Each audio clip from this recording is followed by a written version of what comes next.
Inside the most dangerous mission of the Iran war, B-2 stealth bombers over Tehran. 2:47 in the morning, Iranian airspace. 4 B-2 Spirit stealth bombers, the most advanced aircraft ever built by human hands, are cutting through the darkness at 42,000 feet. No lights, no radar signature, no sound that anyone on the ground will ever hear. Their mission? Locate and destroy Iran's ballistic missile storage sites, buried deep inside reinforced mountain caves, hidden from satellites, hidden from intelligence agencies, hidden from the world. Iran thought those missiles were untouchable. They were wrong. The B-2 Spirit is not a normal aircraft. It costs $2 billion per plane. Its radar cross-section, the size of the signal it reflects back to enemy radar, is roughly the size of a marble. A marble, one of the most complex machines ever manufactured by human civilization, and on radar, it looks like a bird. Iranian ground stations scanning the sky that night were looking for ghosts. They found nothing. But stealth has limits, and tonight, those limits were about to be tested. Pro 41 and Pro 44 were 90 miles southeast of Tabriz North Missile Base, 12 minutes from their release point. Every calculation locked in: bearing, speed, altitude, wind direction, weapons sequencing. The math of destruction being processed with inhuman precision inside 2 cockpits, traveling at 8 miles per minute. Then the radio crackled. Viper 1, 2 contacts, bearing 045, climbing through Angels 20. Looks like fulcrum. 2 MiG-29s, scrambling out of Tabriz Air Base, 15 miles from the missile complex. Iranian fighters, airborne, climbing, hunting. Here is what you need to understand about why this matters. A B-2 bomber in a fight with a MiG-29 is one of the most dangerous mismatches in modern warfare, and not in the way you might expect. The B-2 carries no air-to-air weapons. None. Zero. Its entire existence depends on not being seen.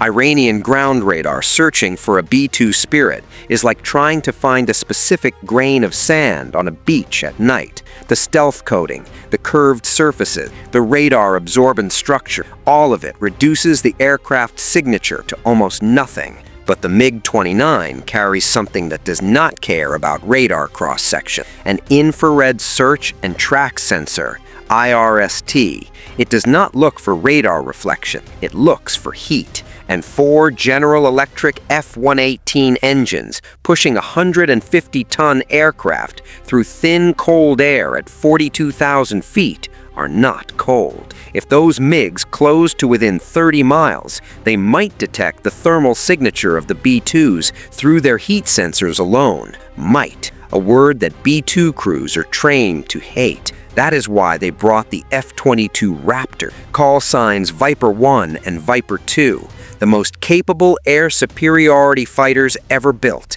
They pushed to military power and turned toward the contacts. Viper 1's radar locked both MiGs from 60 miles away. At that distance, the Iranian fighters saw nothing. Their Russian-supplied radar system, delivered specifically for this conflict, detected no threat, no lock, no warning. Inside Pro 41 and Pro 44, the mission commanders watched the tactical display. 2 friendly triangles pulling northeast toward the threat. 2 red Iranian triangles climbing southeast toward the corridor. Geometry they could not control. What they could control was the bomb run, and the timeline said 12 minutes to release. They needed those MiGs gone in 12 minutes. The F-22s closed the distance. At 50 miles, Viper 1 went active deliberately. He wanted the Iranians to know someone was there. Radar warning receivers lit up in both Iranian cockpits, 2 separate locks from an aircraft they could not see on their own radar. The lead MiG did the smart thing, banked hard left, descended, dragged toward the mountain ridgeline where terrain clutter would confuse the radar pick. His wingman followed. They were not running, they were maneuvering. using the mountain valleys northwest of Tabriz, terrain they had trained in for years, to break the radar lock and reposition. Running MiGs are a simple problem. Let them go. Fighting MiGs in open sky are a simple problem. Shoot them down.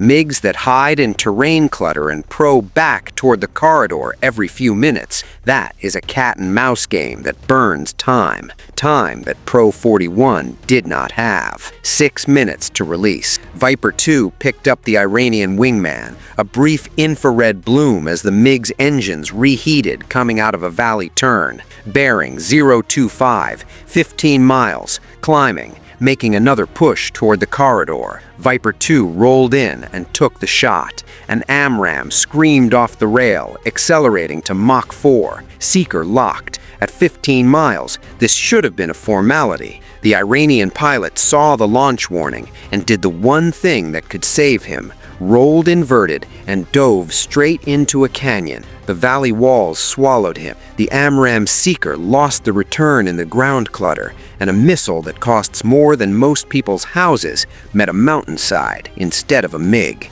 The Iranians were not outflying the Raptors. They were outrunning the geometry, using terrain they had trained in for years to deny clean shots. Every time a MiG appeared above the ridgeline, the Raptors had seconds before it disappeared again behind granite. It was the most dangerous game of whack-a-mole ever played, except the targets were doing Mach 1.5, and the hammer cost $1 million per swing. 2 minutes to release. The mission commander made the call. The MiGs were below and behind. Current geometry put them outside 30 miles. Infrared detection at that range, through terrain, against a B-2 at 42,000 feet. Unlikely. Not impossible. Unlikely. The word B-2 crews are trained to hate. He cleared the formation to proceed. At 0259, bomb bay doors opened. Rotary launcher spun up. GPS acquisition confirmed on all weapon. Somewhere in the mountains below, 2 Iranian MiG pilots were still hunting for a target they could not see. They never found it. But for 10 seconds, while the bomb bay doors were open, the B-2's radar cross-section multiplied by a factor of 100. The marble became a barn. If either Iranian pilot had happened to appear above a ridgeline with his heat sensor pointed at exactly the right patch of sky at exactly that moment, the GBU-31 penetrator bombs fell into the Iranian night, each tail kit deploying 4 fins, adjusting 10 times per second, steering 2,000 pounds of hardened steel toward individual aim points spread across half a mile of mountain. Bomb bay doors closed. The marble returned. The first bombs hit the eastern tunnel entrance at terminal velocity. 2,000 pounds of penetrator met reinforced concrete. The entrance did not crack. It folded. Rock cascaded down the mountain face, sealing the opening under hundreds of tons of debris. The pattern repeated across the complex. 3 bombs per entrance.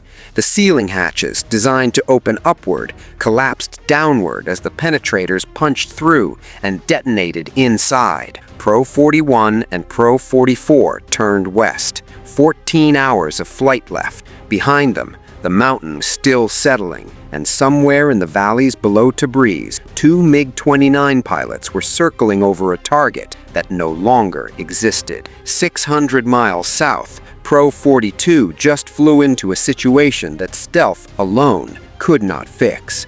2 problems arrived at the same time. One was trying to get the crew killed, the other was trying to help, and almost made everything worse. After Israel dismantled Iran's Russian-supplied air defense batteries the previous year, Iranian engineers had built a domestic replacement, a mobile phased-array radar system with a 150-kilometer engagement range, not as capable as what Russia had provided, but capable enough to ruin a B-2's night. This battery had been hiding in the mountains south of Isfahan for 3 hours, waiting for a target worth the exposure. At 0311, its radar locked onto Pro 42. The battery commander had committed. He was going for the shot. The EA-18G Growler in Pro-42's escort caught the emission instantly. Its next-generation jammer flooded the tracking frequency with enough radiated power to turn the Iranian display into electronic noise. An F-35 that had been passively cataloging that exact emission source for 90 minutes passed the grid coordinates to the Growler orbiting 40 miles west. The Growler rolled in. An AGM-88 HARM anti-radiation missile came off the pylon, its ramjet accelerating to Mach 4.